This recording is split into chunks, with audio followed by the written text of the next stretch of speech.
예, 반갑습니다. 김홍환입니다. 자, 오랜만에 제가 6개월 만이죠. 올 연초 1월 달에 제가 이제 배워선다 하고 작년에 1월 달에 제가 3월 달에 한번 했던 기억이 있는데요.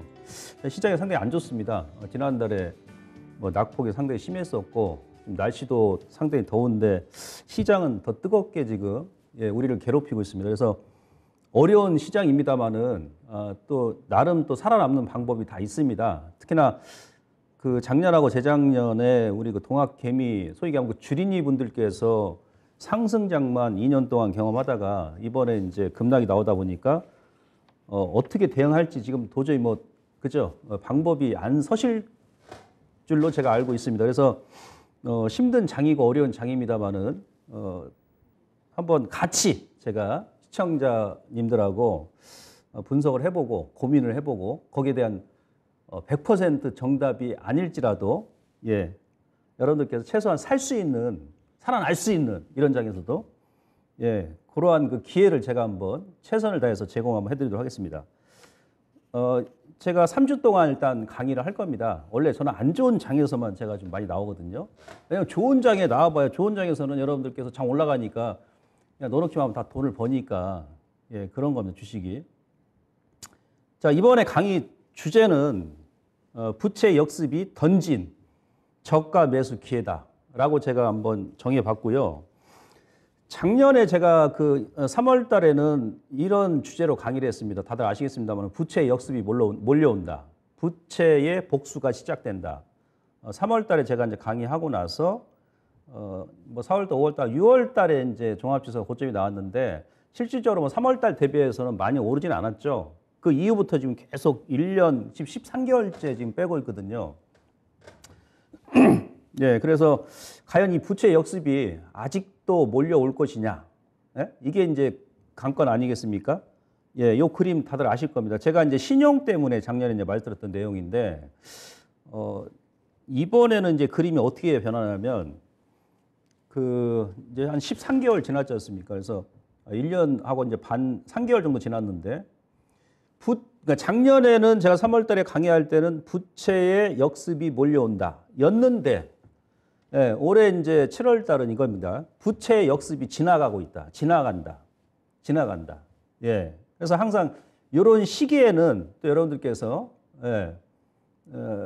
물론 이제 레버리지 사용을 지난달까지 많이 사용하신 분들께서는 심적인 고통이 크리라 생각됩니다만은 또 그렇지 않고 일단 현금 비중 가지고 현금 물량을 그대로 가지고 계신 분들은 오히려 이제 지금이 또 기회일 수도 있고 설령 지난달에 여러분들께서 손절을 했다든지 경험이 없으시니까 우리 주린이 분들께서는 그다음에 반대 매매 나갔다든지 하더라도 주식을 하다 보면 지난달처럼 급락이 나왔을 때는 안 물리는 사람이 없습니다. 저도 물렸어요. 외국인도 물리고 기관도 물리고 이번 주에 여러분들 기사 보셔서 아시겠습니다만은 국민연금 같은 경우도 올해 이제 손실률이 지금 34조라는죠. 37조.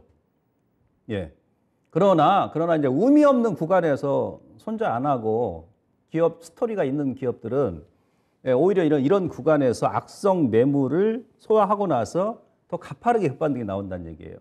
그래서 이런 부분을 제가 여러 가지 지표를 통해서 한번 시청자님들하고 고민을 해보도록 하겠습니다. 그래서 지금은 부채 역습이 몰려왔다가 6월 달까지 몰려왔다가 지금은 이제 서서히 지나가고 있다. 수급 부분은 제가 다음 시간에 한번 체크해 드리겠습니다만은 먼저 이렇게 여러분들께서 이해를 하시면 될 것 같고, 자, 그러면 이미 시작은 이제 빠졌다는 얘기죠. 작년 7월 달 고점 대비해서 금융위기 때 2008년도 금융위기 때는 고점 대비해서 2008년도 10월 달 고점 대비해서 1년 동안 1190포인트가 뺐고 이번에는 작년 7월 고점 대비해서 지금 지난달까지 딱 1년 됐거든요. 정확히 1020포인트 뺐습니다. 그러니까 제가 봐서는 현재 시장은 지난달 급락이 나왔고 아직까지는 지금 조정 중이기 때문에 막말로 비유를 해드리자라면 지금은 이제 앙상한 뼈대만 남아있어요. 앙상한 가지만 남아 있습니다. 살점 다 도려내가지고 더 이상 이제 도려낼 게 없습니다. 종목도 마찬가지고 업종도 마찬가지고 이런 관점으로 여러분들 생각하시면 될 것 같고, 자, 1월 달부터 지수가 1차 급락 나오고 나서 5월 달에 살짝 반등 나오고 재차이 밀었는데 그동안 사실은 시장이 새로운 악재가 나왔다기보다도 계속 나왔던 얘기 가지고 반등이 나오면 다시 또 밀리고 그런 겁니다. 첫 번째가 바로 글로벌 기업 경영 악화와 주가 하락의 요인은 인플레이션이죠. 그죠? 그러면서 이제 금리 인상하면서 긴축에 들어갑니다. 그 다음에 이제 중국 같은 경우가 공급망 중국으로 인해서 병목 현상이 생겼어요. 그러니까 우리가 2월 달에 베이징 동계 올림픽이 끝나고 나면 중국에서 이제는 이제 공급을 원활하게. 왜? 중국은 전 세계 공장 아니겠습니까? 애플 같은 경우도 미국 내에서 그 스마트폰 생산하는 게 한 대도 없죠. 다 뭐 중국이라든지 다른 국가죠. 그러다 보니까 이제 안 그래도 어마무시한 유동성 공급을 한 상태에서 물가가 오를 수밖에 없는 그런 구간에서 중국의 공급망이 제대로 원활하게 이루어지지 않다 보니까 물가를 더 자극을 시킨 거죠. 그런 가운데서 이제 2월 달에 우크라이나 전쟁이 발발합니다. 이게 이제 소위 얘기하면 그 트리거 역할을 했죠. 그래서 에너지 가격 상승, 식품 가격 상승이에요. 이게 계속 돌면서 이렇게 돼버린 거예요. 그러니까 반복되는 악재에 울고 웃는 주식시장이었죠. 1월 달에 이제 인플레이션, 상승, 주가 하락. 그러면서 이제 5월 달에 인플레이션, 그러니까 3월 달에 미국의 소비자 물가지수가 8.5%를 기록했는데 4월 달은 8.3으로 내려앉았습니다. 그러다 보니까 이제 3월 달이 인플레이션 정점이었구나, 피크 아웃이었구나 라는 그런 기대감 하에 5월 달에 반등이 나왔었죠. 근데 또 다시 또 6월 달에 5월 달 인플레이션 지수를 보니까 이게 또 아니야. 3월 달에 8.5에서 4월 달에 8.4로 내렸다가 5월 달은 또 8.6을 기록해 가니까 거기서 또 이제 주가 또 하락. 그죠? 그러니까 또 이제 금리 인상을 빅스텝이 아니고 자이언트 스텝 하겠다. 5월까지만 해도 파월 연준 의장이 0.5% 얘기했는데 갑자기 0.75를 얘기해 버리죠. 그럼 또 나중에 이제 하반기 가게 되면 금리 인상 완화하겠죠. 이번 달까지 뭐 0.5를 하든 뭐 0.75를 하든 어제 6월 달 FOMC 회의록상으로는 기본적으로 0.5에서 0.75 정도. 근데 현재 시장은 실질적 6월 달에 왜 많이 밀렸냐면 뭐 1%까지 인상할 수 있다냐 그런 우려감 때문에 밀었던 거거든요. 그래서 이제 8월 달 이후에는 이제 또 베이비 스텝, 뭐 0.25라든지 뭐 0.5 정도만 밟아 나가도 시장은 또 환호할 것이다.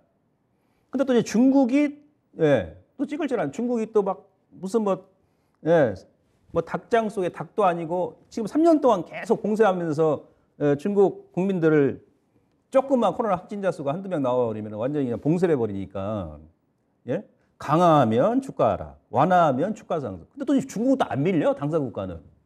그죠? 그리고 또 러시아 전쟁이 일어났습니다만 또 러시아 주가는 또 더 올라가요. 전쟁 안 일어난 나라는 더 빠지고 그런 상태예요.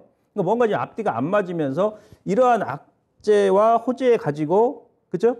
인플레이션이 정점이다 그럼 주가 반등 나오고 아직 정점이 아니야 그럼 하락이 나오고 중국에서 도시 봉쇄하면은 또 찌글찌글하고 도시 봉쇄 또 안 한다 그러면 또 반등 나오고 이렇게 지금 반년을 굴러왔어요. 지난달까지. 새로운 뭐 악재 나온 건 없고. 근데 이러한 부분이 현재는 우리가 금융시장이 가장 먼저 이 세상에서 가장 똑똑한 놈이 누구냐면 돈입니다. 돈보다 똑똑한 놈은 없어요.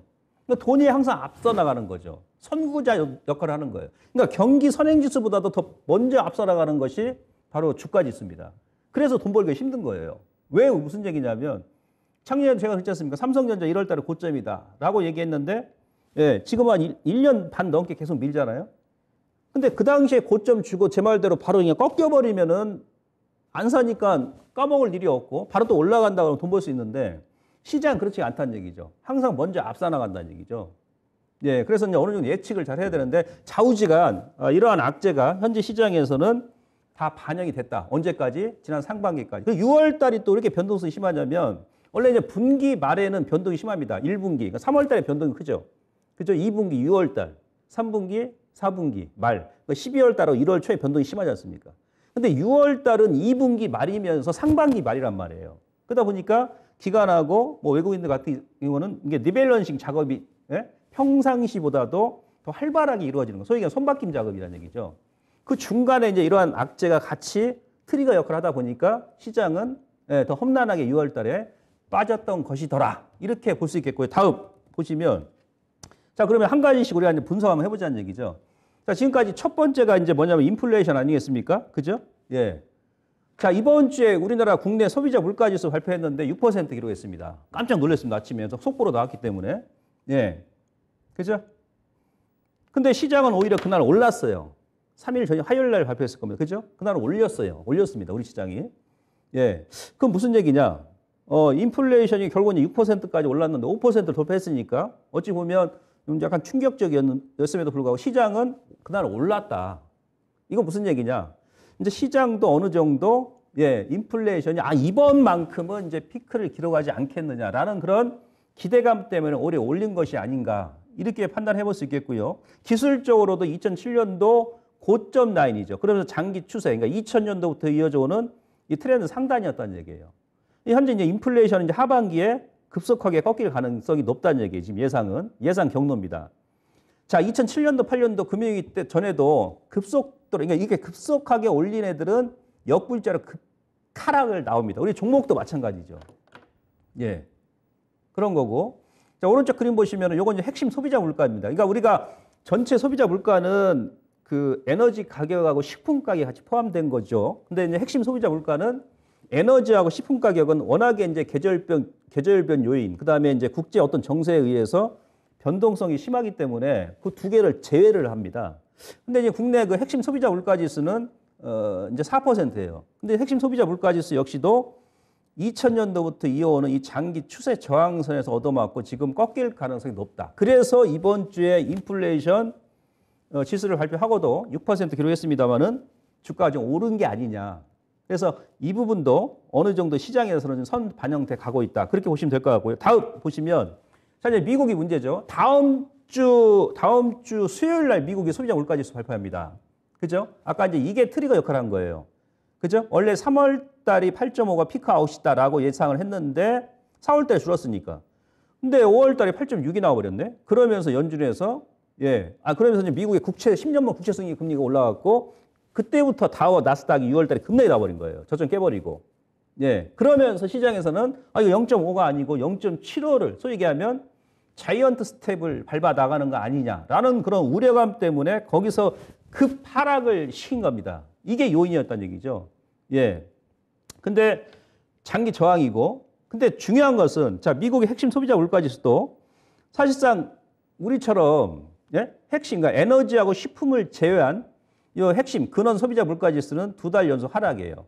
그러니까 전체 소비자 물가 지수는 8.6 올랐는데 실질적으로 에너지하고 식품을 제외한 나머지 소비자 물가는 하락이 나왔다는 얘기예요. 이거 무슨 얘기냐?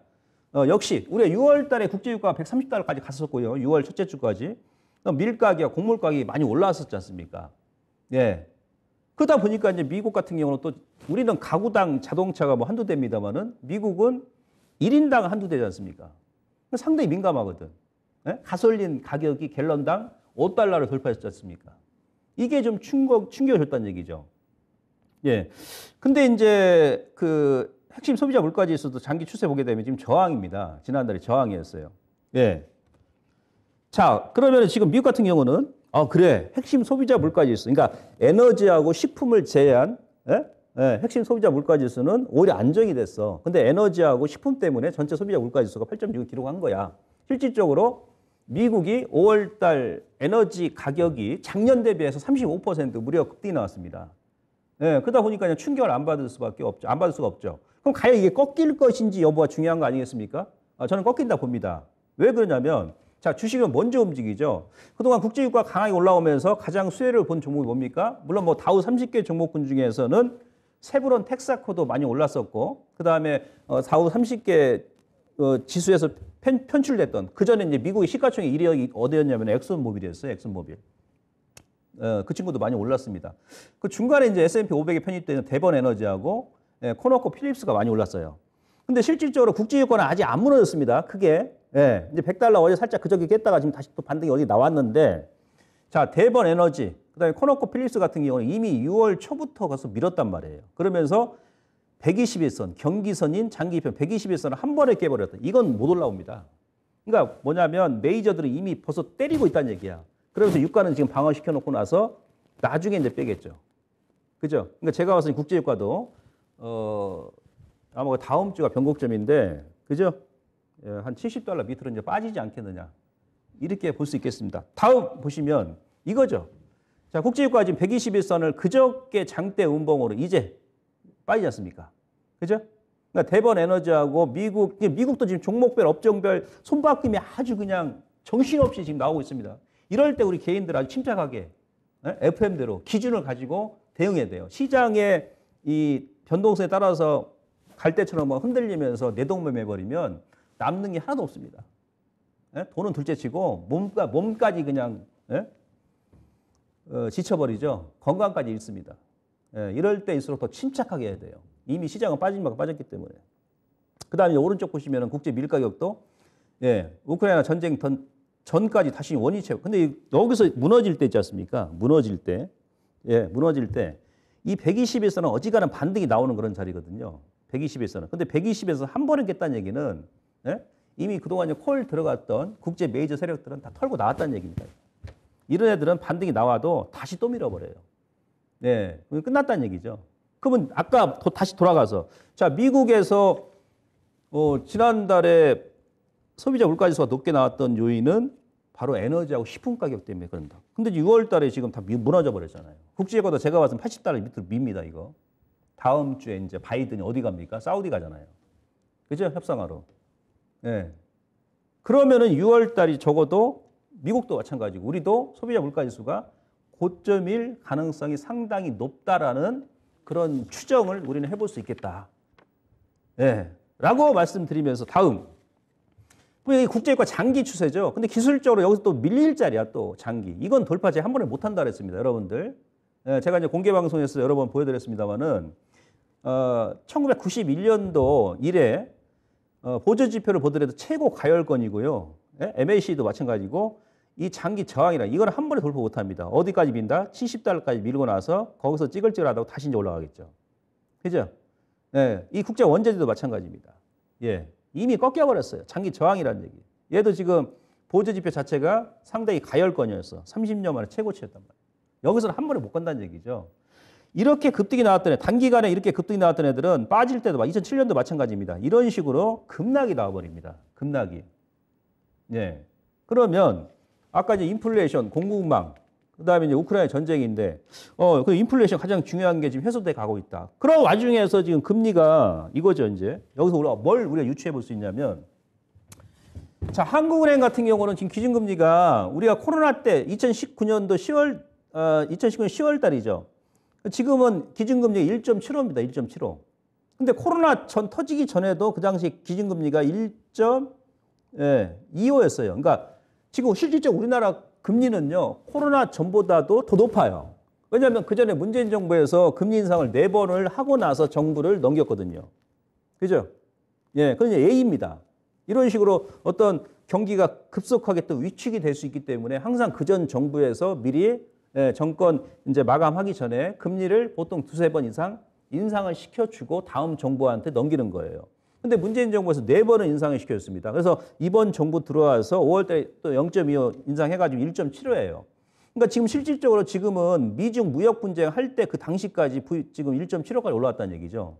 그러니까 다음 주에 그 수요일 날 우리나라 이제 금통위였지 않습니까? 지금 한국에도 상당히 지금 아주 머리가 참 복잡할 겁니다. 금리를 인상하자니 또 이제 자영업자분들이라든지 또 대출 또 이제 많이 했던 2030 또 영끌 주택 매수했던 분들도 타격을 많이 받을 것이고, 소비는 더 위축될 것이고, 그렇다고 안 하자니 또 이게 물론 물가를 고점 찍었는데 조금 이제 몇 개월 지나야죠, 하반기에. 그때까지는 조금 더 물가가 좀 찌글찌글 할 것이고. 그래서 한 예를 들어서 0.5를 한다 하더라도 저는 이제 하반기에 오히려 금리 내릴 것 같아요. 그러니까 지금 시장이 금리 인상 때문에 주가가 지금 막 6개월 동안 계속 밀리면서 지난달에 급락나고 했습니다만은 제가 이제 다음 주에 또 이제 그림 보여드리겠습니다만은 저는 올 하반기 가면 오히려 금리 인하를 하지 않겠나 싶습니다. 아무튼 지금 그러니까 지금 우리나라 같은 경우도 이제는 조금 여유가 있다. 히든카드가 지금 확보가 돼 있다. 코로나 전 단계보다는 금리 인상했으니까. 그 다음에 이제 연준인데 연준 같은 경우는 지금 1.75 아니겠습니까? 그러니까 연준 같은 경우도 미국 같은 경우도 2.5였습니다. 코로나 전까지 기준금리가 2.5였는데 급속하게 이제 제로금리 수가 내렸고, 그 만약 이번 달에 만약에 0.75 지금 현재 0.75까지 6월 달에 시장이 왜 빠졌냐면 아까 제가 말씀드렸습니다만 1%까지 올릴 수 있다는 그런 우려감 때문에 빠진 거거든요. 예, 근데 이제 6월 달에 0.75, 이번 달도 0.75다 그러면 오히려 시장은 올라갈 수 있다는 얘기예요. 이미 0.75는 기정사실화 되고 나서 움직이는 거거든. 그 0.75를 한다 그러면 그럼 미국도요. 예. 코로나 전 단계 기준금리 2.5%입니다. 2.5%. 예. 그러고 나서 그러고 나서 왜? 이제 미국 같은 경우도 소비자 물가 고점이 나오면 지금처럼 연준도 자이언트 스텝, 빅 스텝 밟아 나가지 않을 것이다. 왜? 원래 그런 얘기 있지 않습니까? 경기가 나빠서 주가가 빠지는 게 아니고 주가가 빠지니까 경기가 나빠지는 것이다. 특히 미국 같은 경우는 금융자산이 50% 넘거든요. 바이든 행정부가 이제 그 올 11월 달에 중간 선거 있지 않습니까? 이래가지고 선거하겠습니까, 지금? 그래서 바이든 대통령도 다음 주에 사우디 가는 거고, 그죠? 예, 어디 가고, 중국에 그냥 관세 인하해 주겠다고 먼저 자존심 굽혀가면 하지 않습니까? 지지율은 지금 30% 중반까지 떨어지고 하니까 중간 선거는 해야 되겠고, 모든 거 지금 공화당 다 막고 있잖아요. 삼성전자도 그래서 그냥 투자를 못 하잖아요. 보유하고 있지 않습니까? 예. 다시 또 이제 그죠? 예. 살려야 돼요. 주식을 좀 살려야 됩니다. 예. 그럼 연준 같은 경우도 그래서 이제 나중에는 이제 이번 달 여름 지나서 뭐 8월, 9월부터 설령 뭐 0.5% 인상한다 하더라도 예, 빅스텝 밟는다 하더라도 그럼 뭐 가을에 3%까지 올라가 버려요. 3%까지. 3.5까지 올린다. 0.25씩 올린다 하면 시장에서 상당히 안도 내리게 나올 겁니다. 예. 그죠? 그러면서 이제 만약에 하반기에 그래도 경기가 찌글찌글해. 그럼 미국도 이제 히든 카드가 지금 확보가 된 거 아닙니까?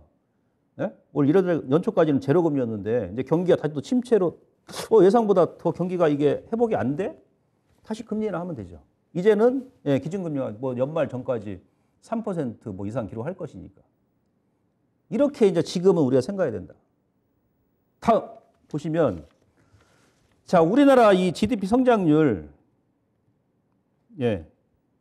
이거죠. 이제 그다음에 이제 미국 우크라이나 전쟁인데 이것을 여러분들 아마 기사 보셔야 아시는데요. 자, 24일 날 EU에서 우크라이나를 예? 유로존 가입 후보국 지위를 승인했습니다. 신청 4개월 만에. 예. 터키 같은 경우는 30년이 넘었는데 아직도 그냥 승인 안 해줬습니다. 다른 나라도 마찬가지고. 상당히 그냥 빠른 시간 안에 지금 승인을 해줬습니다. 예. 그러고 나서 또 일주일 뒤에 7월 5일 날은 무슨 얘기 나옵니까? 이건 무슨 얘기냐면 젤렌스키하고 푸틴한테 이제 지금은 우리가 경제적인 논리보다도 미국도 마찬가지예요. 지금 바이든의 행보가 지금 빨라지지 않습니까? 정치적인 논리로 현재 글로벌 금융시장 의기를 타파해 나가야 됩니다. 그렇게 보거든요. 예. 그러면은 지금은 그래 젤렌스키도 명분 하나 만들어야 될 거 아니겠습니까? 예. 너희들이 그동안 원했던 EU 회원국으로 해주겠다. 푸틴도 명분이 있어야 될 거 아니겠어요? 돈바스, 동부지역 지금 점령한 상태니까 이거는 또 이제 그죠 러시아로 이런 좀 스토리가 좀 얘기가 나오죠. 그러면서 이제 또 7월 5일 날은 스위스에서 우크라이나 재건회의가 일단 972조 원 필요하다. 그죠? 뭔가 기미가 전쟁이 언제 끝날지도 모르는데 전 세계에서 40개 나라가 우리나라 포함해가지고 참가해가지고 이런 얘기 하겠습니까? 그죠? 그러면서 또 이제 7월 6일 날 무슨 얘기 나옵니까? 예. 여름에서 가을 정도의 휴전이 가능성이 제기돼요. 미국에서 제기했다고 그러죠. 그러니까 러시아 결정하게 되면 늦 여름에 휴전 가능성이 있다. 그럼 지금 이것 때문에 막 물가도 올라가고 곡물가 올라가고 기름가 올라갔는데 이미 지금 곡물가는 그래서 아까 제가 메이저들은 지금 예? 배팅이 다 이제 다 털어먹고 나왔다는 얘기예요. 곡물가 지금 원위치 했지 않습니까? 미리 먼저 움직여 시장은. 그럼 이것 때문에 지금까지 빠졌는데 이게 이제 완화되면 어떻게 됩니까? 이제 시장이 그죠? 자, 인플레이션이 이제 완화된다. 예? 지금까지 인플레이션 때문에 지금 빠진 거 아니겠습니까? 금리 인상 폭은 줄여나가겠죠. 그죠? 주가 반등 나오겠죠. 안도 내리 나오겠죠. 공급망 병목. 중국도 이제 방역 완화한다. 왜?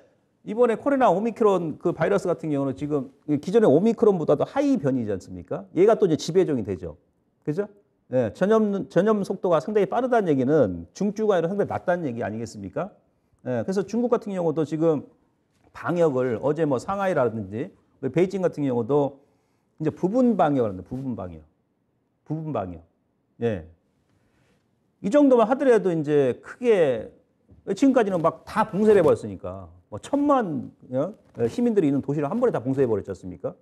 근데 부분적으로만 하더라도 시장이 지금까지는 6개월 동안 면역력이 생겼기 때문에 어느 정도 크게 이제 놀라지 않을 것이다. 거기다가 이제 또 하반기에 뭐 지금 모더나라든지 화이자 같은 경우도 그 백신이 또 이제 뭐 기존 백신보다도 좀 성능이 업그레이드 됐고 뭐 치료제도 이제 마찬가지 아니겠습니까? 예. 뭐 그런 부분을 고려한다 그러면 상반기 대비해서는 상당히 좀 완화될 가능성이 높다. 이렇게 말씀드릴 수 있겠고요. 자, 그리고 우크라이나 이제 그 휴전 관련 얘기인데 이건 제가 아까 이제 그 기사 내용 보여드렸기 때문에 여러분들께서 잘 아실 것이고 지금 시장은 먼저 하나하고 있다는 얘기예요. 무슨 얘기냐? 지금 종목군들, 업종군들은 지난달부터 재건 관련 종목군들 아주 가파르게 움직이잖아요. 시장이 급락이 나옴에도 불구하고 그들 종목군들은 지금 급등이 나오지 않습니까? 그죠? 먼저 지금 움직이고 있는 거예요. 오늘 같은 경우도 철도 관련 종목군들 어제 기사 나왔지 않습니까? 예, 재건하게 되면 국가 기관 사업, 바로 철도, 전기, 통신 아니겠습니까? 이런 종목군들 급등 나와버리죠. 예. 그래서 이런 부분이 이제 또 호재로 지금 기다리고 있다는 얘기죠. 금액이나 작아요? 금액이나? 거기다 사우디 네옴시티. 예? 2년 동안 코로나 때문에 지금까지 네옴시티, 스마트 시티 건설을 못했잖아요. 그게 또 600조가 넘어.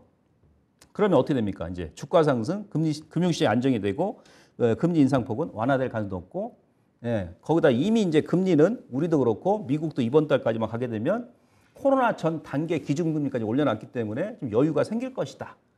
라는 추정을 우리가 이제 해볼 수 있겠다는 얘기죠. 그죠? 여기까지 이제 여러분들께서 이해를 하시고 주식은 항상 이제 역발상적으로 움직여요. 제일 먼저 돈이 그냥 제일 먼저 움직여요. 다음. 그럼 우리가 지금 GDP 성장률을 이제 경기 지표를 제가 다음 시간에 또 자세히 뭐 보여드리겠습니다만은 지금 국내 그러니까 미국이 지금 또 지난달에 좀 많이 빠졌던 이유가 뭐냐면 2분기 GDP 성장률도 1분기에 이어서 마이너스를 기록할 것이다. 실질적으로 이번 주 초반에 애틀랜타 연합 같은 경우는 2분기에 미국의 GDP 성장률이 마이너스 2%를 기록할 것이다 라고 이미 얘기를 했습니다. 근데 어제 6월달 FOMC 그 회의록을 보니까 그 회의록 내용상으로는 하반기에 미국의 경제 성장은 강할 것이다 라고 얘기가 했고 거기다가 이제 2분기도 완만한 성장이 나올 것이다 이렇게 얘기했거든요. 지금도 시장 빠지니까 막 비관론자들이 그냥 없었던 사람들이 여기저기서 막 쏟아집니다. 막 더 빠진다. 막 그러니까 우리 주린이분들 모르는 게 막 안 그래 시장 빠져 죽겠는데 막 겁나가지고 막 내동매매하고 집어 던지고 막 그러죠 지난달에. 원래 그런 거예요. 시장 좋을 때는요 더 간다, 더 간다, 더 간다. 시장 빠질 때는 더 빠지다, 더 빠지다, 더 빠지다. 그래야 그 사람들이 또 스포트라이트를 받거든. 누비니가 드디어 나왔습니다. 누비니가 지난달에 나왔잖아요. 누비니 교수. 닥터 둠. 2008년도 금융위 때 나오고 나서 지금 오랜만에 나왔죠. 그죠? 미국 더블팀 얘기하고 나서 자기는 LA에다가 대저택 사놓고 나서. 그런 그 비관론자들이 다수가 나온다든지 쏟아진다 그러면 우리가 작년에 그렇게 막 전망 좋게 얘기했잖아요. 반도체 빅사이클이다. 슈퍼사이클이다. 그죠? 그럴 때 조심하는 거고. 더 빠진다, 더 빠진다 할 때는 우리가 또 이제 저점 아닌가 이런 생각 해보는 거예요. GDP 성장률이 2분기에 저점 주고 하반기에 지금 터닝 나올 예정이죠. 이건 예상치입니다. 그죠? 원달러 환율도 여러분들 지금 보면은 금융위대하고 금융위대가 틀리다는 얘기예요, 지금. 금융위대는 원달러 환율이 1,600원까지 급등 나왔어요. 지금 1,300원입니다. 1,300원이에요. 아직 여유가 있지 않습니까? 그죠? 이제 환율은 언제 꺾일 가능성이 높다? 이따 제가 설명드리겠습니다. 다음. 자, 외환 보유액도 한번 보시죠. 지난번에 우리 4,600억 달러까지 갔다가, 요번에 조금 줄었는데, 요거는 이제 정부에서 아마 환율 방어 차원에서 좀 줄은 것도 있고, 물론 실질적 외인들이 좀 빠져나간 것도 있습니다. 그러나, 금융위기 때는요, 지금 현재 우리나라 외환 보유액이 금융위기 때보다 2배가 많습니다. 2배가. 2배가 많아요.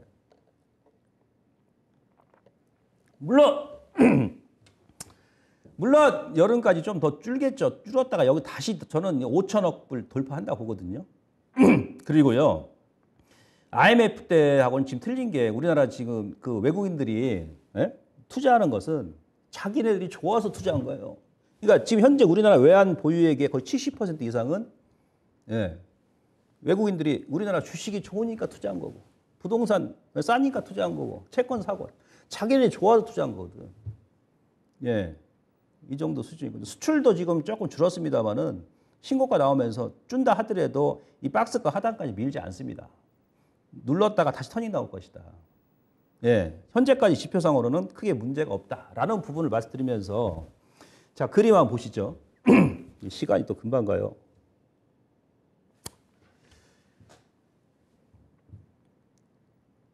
그 주식도 사람이 하는 거죠. 제가 항상 드리는 말씀. 사람은 절대 안 변한다. 변화는 척만 할 뿐이다. 죽어야 변하는 것이 사람은 죽어야 변합니다. 그죠? 예. 죽어야 변하는데 자, 시장도 마찬가지예요. 사람이 하는 거기 때문에 예? 증시의 역사는 항상 반복이 됩니다. 반복. 좀 더 빠질 수도 있고, 그죠? 예, 기간적이 좀 더 연장될 수도 있고, 이제 그 차이지. 예, 다 똑같은 거예요. 그림 보시면 결론부터 말씀드리는 거예요. 결론부터 제가 말씀드리면 이번 달까지는 여러분들께서 무조건 버티셔야 됩니다. 예? 1차 목표치를 일단 2,600 잡고 지금 기관하고 외인들은 사실상 그 6월 마지막 주부터 상방으로 지금 배팅 들어가 있습니다. 예? 롱 포지션을 지금 구축해 놓고 있거든요. 근데 막 개인들이 손절하고 나서 워낙에 또 급하게 막 예? 왜냐하면 손절하고 나서 반대량이 나오고 나서 급하니까 빨리 복구하려고 예? 비트코인에서 까먹어가지고 주식에서 복구를 하니까 또 주식을 때려버리네. 예, 또 반대 매매 나가고. 그러니까 마음이 급해지는. 그럴 때는 급하게 하시면 안 돼요. 여러분들께서 손해야. 우리가 손해야. 이럴 때는 어차피 손절 나가고 빠진 거니까 예? 숨을 한번 길게 들이쉬고 내뱉으면서 차분하게 하시는 거예요. 그러니까 더 막 밀어버리죠. 코스닥도 그렇고 지난주까지. 지금은 이때 그 바이코리아 2000년도 열풍 때문에 올렸다가 누르고 그 다음에 이제 2007년도 8년도 급등 나왔죠. 이때는 중국 펀드 열풍 불었었죠. 예, 그러면서 또 급락시키고 올리고 이 당시에 저점이 얼마였냐면 PBR 기준에 밸류에이션 그러니까 비트코인은 기본적 가치가 전혀 없잖아요. 말 그대로 신기루와 같기 때문에 그래서 예, 하루에 100% 빠져도 그건 당연한 거예요.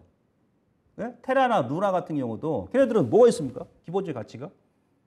지난달에 여러분들 연준에서 미국 은행, 대형은행 34개 스트레스 테스트 했지 않습니까? 그죠? 근데 다 통과했죠? 그래, 배당 많이 줘, 너네들. 통과했으니까. 주식도 많이 매입하고 대출도 해줘도 돼, 상업은행들. 그렇게 했죠? 왜 그렇습니까? 금융위기 때는 미국 은행들이 2,000개가 넘게 도산했습니다. 네? 지방은행이. 그죠? 근데 이때는 이제 부동산을 담보로 해서 부실 채권을 은행들이 막 들고 있었잖아요. 꼬리를 물고 터져버린 거야. 파생까지. 근데 지금은 미국 은행도 비트코인은 기본적 가치가 없기 때문에 비트코인을 담보로 해가지고 미국의 상업은행이라든지 투자은행이 대출해 준 게 없단 말이에요. 그래서 이번에 스트레스 테스트를 다 통과해버린 겁니다. 그죠? 그 당시에 그래도 밸류에이션이 그러니까 금융위기 때가 더 무서웠었다는 얘기죠. 우리나라도 마찬가지고. PBR이 1레벨 아래였지 않습니까? 0.83이었었고 퍼가 8.5였어요. 거기 저점 나온 겁니다. 지금은 PBR이 0.91배 나왔는데 이거 저는 개인적으로 2008년도 금융위기 때보다도 더 낫다 생각하거든요. 왜 그러냐면 연말 가야 우리 기업들이 BPS, 예, 순자산가치 다시 한번 또 산정을 해가지고 이제 결산보고 편입하게 되면 그때 이제 PBR 수치가 낮아질 겁니다. 금융위기 때보다도. 거기다 지금 LG 에너지 솔루션이 지금 시총 2위잖아요. 그 친구 때문에 지금 우리나라 시총이 지금 80조잖아요. 원래 100조가 넘었었지 않습니까? 상장할 때. 그냥 전체 코스피지수 시총만 높아져 버린 거야. 네? 개인들한테 득대기 하나도 없다는 얘기지. 원래는 미국에 상장했어야 되는데. 그죠? 그러니까 전체 PBR도 높아져 버리는 거야. 2년 동안 자산 가치가 오른 게 있잖아요. 기업들도. 아파트 값이 50% 100% 올랐듯이. BPS 가치가 올라갔으면 PBR도 낮아지는 거예요. PER도 마찬가지입니다. 지금 증권사는 8배에서 뭐 8.8배까지 보는데 이거는 금융위기 수준까지 밀었다는 거예요. 지금 뭐 금융위기입니까? IMF입니까? 네? 그래서 제가 아까 금융위기 때하고 우리나라 GDP 성장률이며 외환 보유액 같이 비교해 드린 거예요. 그 외에 뭐 실업률도 마찬가지고 뭐 환율도 지금 그 위기 때는 1,600원까지 올랐는데 지금 1,300원이지 않습니까? 예. 근데 지금 밸류에이션은 그 위기 때보다 더 싸, 내가 봤을 때. 그래서 7월 달까지 무조건 버티셔라. 예. 가을까지 무조건 버티셔라. 지금부터는 밀고 가는 겁니다. 앞만 보고 가는. 뒤돌아보면 지금 또 낭떠러지죠. 이미 지금 수족이 다 끊긴 상태죠. 머리만 남아있는데. 무슨 의미가 있습니까? 예. 다음. 자, 그러면 다시 한번 정리에 들어가서. 자, 주가가 2020년도 3월 달부터 6월 달까지. 제가 이제 이때 3월 달 여기서 제가 이제 그때 이제 배워 산다 했지 않습니까? 부채 역습이 몰려온다. 그 조금 올리고 다시 이제 계속 민 거예요, 지금까지. 예, 1년을 밀었는데. 자, 그러면 우리 주린이 분들 작년에 주가가 왜 올랐습니까? 저점에서 이렇게 올라갈 때, 그죠? 첫 번째, 유동성의 효과. 돈을 막 뿌렸으니까 70%다. 돈의 힘으로 70% 오른 것이다. 그다음에 돈의 힘으로 그다음에 유동성 효과 때문에 기업이 이익이 좋아질 것이다. 그게 30%다. 그래서 이제 오른 거거든요. 예. 그럼 거꾸로 생각했을 때 유동성이 효과니까 유동성 버블이 꺼지면 당연히 주가는 70% 밀릴 거 아니겠습니까? 그죠? 자, 3,300에 70%면 2,300이죠. 그래서 2,300이 상당히 중요한 지지점이에요. 2,300. 이번에 2,300에서 왔다 갔다 하지 않습니까? 그죠? 그다음에 고점 대비해서는 지금 45% 빠졌다. 여기서 70%, 소장님 70%면 70% 빠져야 되는 거 아닙니까? 70% 빠지면 지금 2,000 깨는데? 그게 아니죠. 아까 제가 그랬지 않습니까? 유동성의 효과든 뭐든 간에 아파트가 예를 들어서 100% 오르면 다시 또 그냥 100%까지 빠집니까? 보통 빠지면 3, 4% 빠지죠. 거기다 이제 자산 가치도 오르고, 그죠? 네, 기업도 마찬가지. 그러니까 이제 보통 한 50% 지금 전후니까 이 정도면 빠질 만큼 빠졌다는 얘기죠. 네, 그러니까 유동성 버블의 효과는 빠졌다는 얘기예요. 미국은 그나마 자영업자분들하고 개인들 전체 GDP 대비해서 25% 지원을 해줬잖아요. 현금 통장에 막 꽂아줬지 않습니까? 그렇죠? 네? 6,000조를 거의 5,800조를 지급해줬어. 미국 사람들은 억울하지도 않아. 근데 우리 뭐 받은 거나 있어요? 그래서 미국에서 인플레이션 다 수출한 거야. 미국 사람들은 그거 감내하는 거지. 받은 게 많으니까. 우리나라는 GDP 대비 몇 프로나 줬습니까? 정부에서. 그렇게 안 줬거든요. 그런 점에서는 좀 억울하죠, 우리가. 그죠? 예. 그래도 이제 항상 우리 그 주식하는 사람들은 항상 시장은 옳다. 예. 누구 절대 탓하면 안 돼요. 시장은 항상 옳은 겁니다. 예. 그 시장 방향성에 따라서 우리는 움직일 수밖에 없어요. 예. 그래서 이런 지점이다. 지금 지점이. 다음 보시면 자, 근데 비트코인을 보자는 얘기예요. 자, 2000년도 IT 버블이 꺼질 때 나스닥이 고점 대비해서 몇 퍼센트 빠졌을까요? 그 당시에? 예. 한 78% 빠졌습니다. 78%. 70에서는 78%. 아까 제가 그랬지 않습니까? 작년에 주식이 올랐던 것은 70%는 유동성의 힘이다. 그러면 그 유동성의 효과를 톡톡하게 온전히 100% 누린 것은 바로 뭐다? 주식보다도 비트코인이다. 왜? 얘네들은 전혀 가치가 없기 때문에. 기본적 기업이라는 것은 아무리 이익을 못 낸다 할지라도 예, 기본적인 기업 가치가 있잖아요. 그죠? 건물도 있고 땅도 있고 그죠? 뭐 기계 장비도 있고. 근데 비트코인은 없잖아요. 아무것도 없지 않습니까? 그러니까 얘가 온전히 비트코인은 유동성의 힘에 의해서 올랐던 것이죠. 그죠? 작년에 제가 여기서 딱 고점 쌍봉 얘가 달러 환산 비트코인 딱 75% 빠진 겁니다. 그래서 지금 지지구가 약간 반등 나오는 거예요. 오른쪽 원화 환산 비트코인 딱 70% 고점 대비 빠진 거예요. 자, 여기 다시 한번 우리가 한번 점검해 보겠습니다. 이번 주가 왜 빠졌냐? 비트코인이 먼저 빠졌다. 비트코인 빠지고 주식가가 빠졌다. 근데 비트코인이 70% 빠졌어. 오른 만큼 빠진 거예요. 유동성이 꺼지면서. 이 정도면 그러면서 이제 주가 엔비디아 빠졌죠. 삼성전자 하이닉스도 사실 비트코인 영향도 있죠. 그죠? 테슬라도 비트코인 투자 많이 해가지고 지금 빠지다 보니까 같이 빠진 거죠. 얘네들이 시총 상위 종목 아니겠습니까? 기관들도 6월 초에 비트코인 바닥에서 왔다 갔다 하다가 거기서 물타기 많이 했거든. 기관하고 외인들도 우리 개인들보다도 비트코인 투자를 더 많이 하거든요. 근데 거기서 6월 초에 바닥인 줄 알았는데 한 번 더 확 밀어버린 거야. 예? 손절 나가버려. 주식 있는 것도 팔아가지고 또 물타기 들어가야 돼. 그런 악효과가 지금 계속 이렇게 지금까지 6월 말까지 이루어진 겁니다. 예. 그래서 개인적으로 비트코인도 이제는 더 빠진다 하더라도 사실은 그 관련 종목은 더 안 빠져요. 그래서 2000년도 IT 버블 때 나스닥이 거의 한 7, 80% 빠지면서 거기서 바닥이 나왔어요. 예. 다음 보시면 이건 이제 금융위기 때 이제 비교를 해드리는 거예요. 금융위기 때. 자, 시간이 이제 10분 남았지 않습니까? 왜냐하면 지금은요, 여러분들 아무리 좋은 기업도 그냥 던지니까 다 빠지지 않습니까? 여러분들 지금 막 철강주, 삼성전, 하이닉스 여러분들 지금 이제 엄청 싼 거예요, 이제. 건설주 보십시오. 막 PER이 막 퍼가 2배. 막 여러분들 지금 시장 전체적인 면만 보니까 그래서 그러는데, 예, 시장을 직접 깊숙하게 들어가서 막 헤쳐가지고, 예? 진흙 다 파헤쳐가지고 안에 잠자고 있는 물고기 한번 깨워가지고 한번 물어보세요, 지금. 싼 게 지금 너무나도 많아요, 지금 주가가, 주식이. 이게 도대체 주식이 할 정도로, 예. 제가 이제 경험적으로, 저는 이제 IMF부터 해가지고, 2008년도 금융위기, 그 다음에 2003년도 뭐 카드 사태부터 해가지고, 12년도 유럽 재정위기, 우리는 공전, 예? 그 산전수전, 공수전까지 다 겪었지 않습니까? 그죠? 그래서 이제 이 주식시장에서도 이제 그 경험보다 좋은 스승은 없다. 이제 그런 거예요. 예. 그래서 이런 장에서도 우리는 꾸준히 나가는 거죠. 다 이게 좀, 예? 경험이 있어야 됩니다. 근데 경험도 그냥 경험이 있는 게 아니고 이제 이런 데이터를 토대로 가지고 우리가 분석하는 거예요. 왜? 지금은 누구 말도 맞는 사람이 없습니다. 예? 그죠? 누굴 믿느냐고. 지금 누굴 믿겠습니까? 내 자신을 믿어야 돼요, 여러분들. 왜? 아무리 좋은 게 또 빠지니까. 나쁜 기업은 또 이제 뭐 재료나면 또 올라가고. 그게 주식 아니겠습니까? 예. 그 이제 분석을 통해 보자는 얘기예요. 자, 2008년도 11월 1일 날 2085포인트 코스피가 이 금융위기 때입니다. 거기서 저점 주고 언제까지 빠졌습니까? 2008년도 10월 달. 1년 동안 봤어요. 1년 동안 계속 찌글찌글. 여기서 반등 줄 것처럼 하고 툭 빼버리고.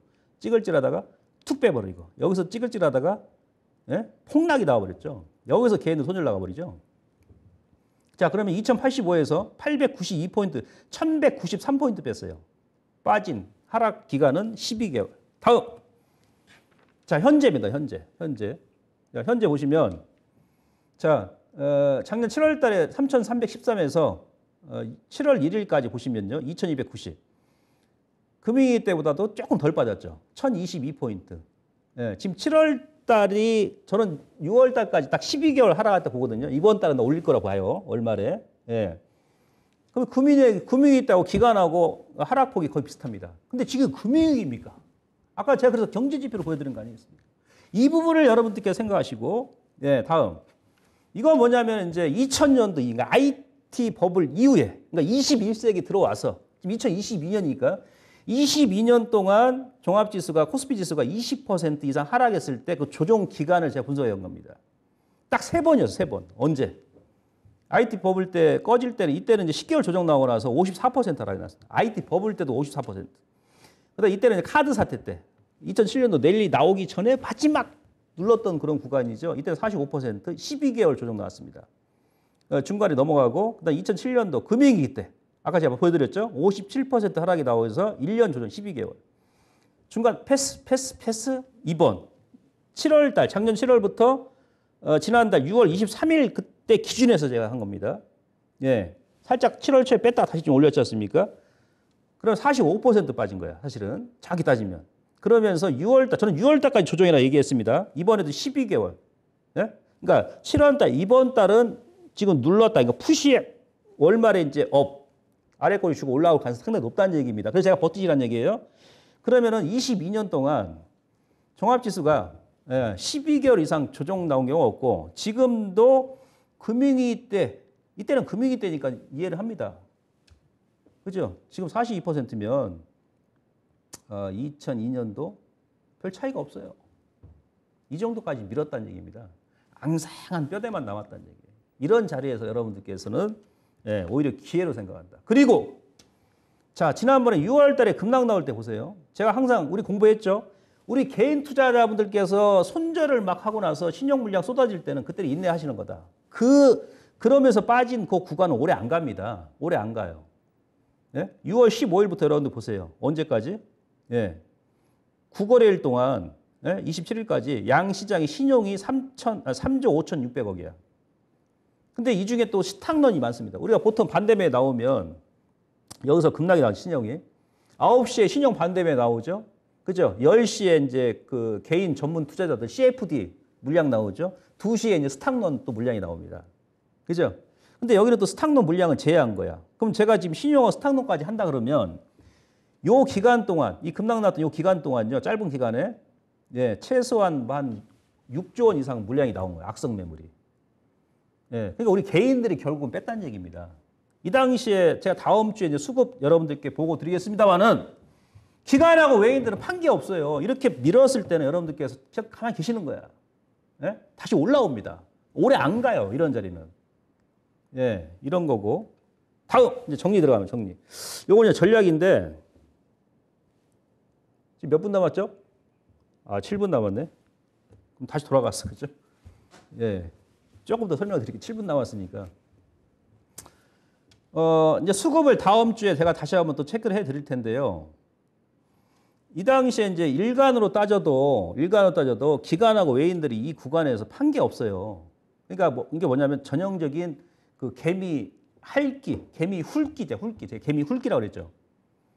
아침에 올렸다가 개인들 신용 매물 유도합니다. 개인들이 기관들이 또 외국인들이 선물 좀 매도하면서 3전 빼고 그다음에 예, 3전 빠지고 지수 빠지니까 여기서 쭉 눌러버려요. 그죠? 그럼 개인들 오전 매수, 오후에 손절, 오전 매수, 오후에 손절, 오전 매수, 오후에 손절, 오전 매수, 장중에 손절, 예, 그다음 2시 넘어서 매수했는데 장 막판에 또 외인들이 그냥 쭉 미니까 또 장 막판에 손절. 우리 개인 투자자분들께서 실질적으로 뺀 구간입니다.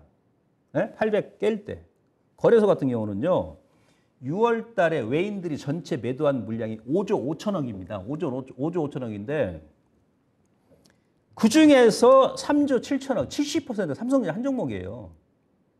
예. 지수만 빼면서 이번 기회에 스탁론 신용 물량을 완전히 해소한 거예요. 그래서 제가 처음에 여러분들께 그림 보여드렸을 때 예. 작년에는 제가 부채 역습이 몰려온다라고 말씀드렸습니다만 이제 지금 부채 역습이 지나가고 있다. 지나간다. 이렇게 제가 표현을 한 겁니다. 이번 달은 다음 주가 가장 중요합니다. 예. 다음 주 뭐가 있냐면 이거 한번 보세요. 지금 전략 들어가는 거예요. 다음 주. 다시 한번 제가 말씀드렸는데 지금까지 버티신 거 이번 달까지 무조건 버티시는 거예요. 다음 주에 밀든지 말든지 일단 무조건 버티시는 겁니다. 아시겠죠? 예. 다음 주부터 이제 미국 실적 시즌에 본격 돌입합니다. 우리도 마찬가지. 어제 뭐 삼성전자 뭐 실적 발표했습니다만은 예. 괜찮게 나왔어요. 사실은 우려했던 것보다. 여기가 중요해요. 여기. 다음 주 항상 예, 14일 날 목요일 날 옵션 만기일인데 그 전날 수요일 날 미국의 소비자 물가지수 발표합니다. 6월 달. 여기서 만약에 지난달 8.6%를 만약에 상회할 수도 있겠죠. 6월 달 거니까. 예. 근데 이번 주에 우리가 소비자 물가지수 발표했는데 지난달보다 높게 나왔음에도 불구하고 오히려 올랐단 말이에요. 미국도 아마 선 반영되고 올릴 수 있다는 얘기죠. 왜? 그러고 나서 이제 6월 중순 지나서 유가하고 지금 곡물가가 많이 빠졌으니까 7월 달부터는 적어도 그러면 7월 달부터는 낮아질 가능성이 높다는 얘기죠. 예. 그 다음에 이제 한국은행 금통위 회의가 있습니다. 여기서 금리를 과연 몇 퍼센트 인상할 것이냐. 저는 뭐 개인적으로 뭐 한국은행도 빅스텝 받는다 하더라도 0.5% 인상한다 하더라도 저는 시장은 안 뺄 거라 보거든요. 옵션 만기일 있지 않습니까? 근데 여기 이제 14일 날, 13일부터 16일까지 바이든 대통령이 이스라엘 갔다가 이제 사우디로 넘어가죠. 왜 갑니까? 예, 유가 빼려고. 그죠? 유가. 예? 근데 이제 화요일 날 오펙 원유 시장 보고서 발표를 합니다. 예. 그래서 이런 이벤트가 지금 딱 산재되어 있고 금요일 같은 경우는 이제 6월 달 중국과 미국의 실물 경기 지표 발표가 있어요. 소매 판매하고 미국도 소매 판매, 그다음에 중국 같은 고정자산 투자라든지 그러면서 또 이제 금요일 날이 미국 옵션 만기일, 유럽 만기일, 중국 선물 만기입니다. 그래서 다음 주 수, 목, 금 여기가 지금 몰려 있는데 요때 여러분 또 이제 뭐 그 미국 기업들 실적 발표가 나오고요. 약간 변동성이 있을 수 있는데 만약에 하방으로 다시 누른다 하더라도 예, 우리는 그냥 밀고 간다. 그냥 밀고 간다. 예, 놀라지 않는다 이제는. 우리가 뭐 자라도 아니고. 그죠? 이제 소뚜껑 보고 놀라지 않는다. 그 다음에 이제 뭐냐면 여기서 이제 한일 변해 나온. 지금 달러가 강세 유지. 그러니까 어저께 그저께 미국 달러가 강세, 달러 인덱스 강세에도 불구하고 원화가 지금 이틀 동안 좀 빠졌단 말이죠. 다음 주에는 그 다음 주에는 21일 날 목요일 날 이때 이제 22 통화 정책 회의가 있는데 이미 이제 지난달에 얘기했습니다. 예, 22도 10년 만에 이제 금리 인상합니다. 2012년도 유럽 재정위기 이후에 그동안 거의 제로 금리 베이스를 이제 유지했던 22가 지난달에 일단 0.25 인상한다 했는데 지금 유럽 같은 경우는 미국과 우리보다 물가 지수가 더 높거든요. 예, 이번 달 더 높게 나올 겁니다 아마. 그러면 0.50을 할 수도 있다는 얘기예요. 그죠? 유로존도. 그랬을 때는 아마 달러가 더 이상 강세 전환되지 않을 가능성이 높다는 얘기예요. 그래서 이 당시에 이제 2주에는 아마 달러가 꺾일 가능성이 높다. 그러나서 이제 27일 날, 28일 날 FOMC 회의가 있는데, 그죠? 예, 테슬라 실적 발표 있고 넷플릭스가 이제, 네, 요때는 이제 유가도 이제 꺾일 가능성이 높고요. 예, WTI가 이제 8월 만기입니다.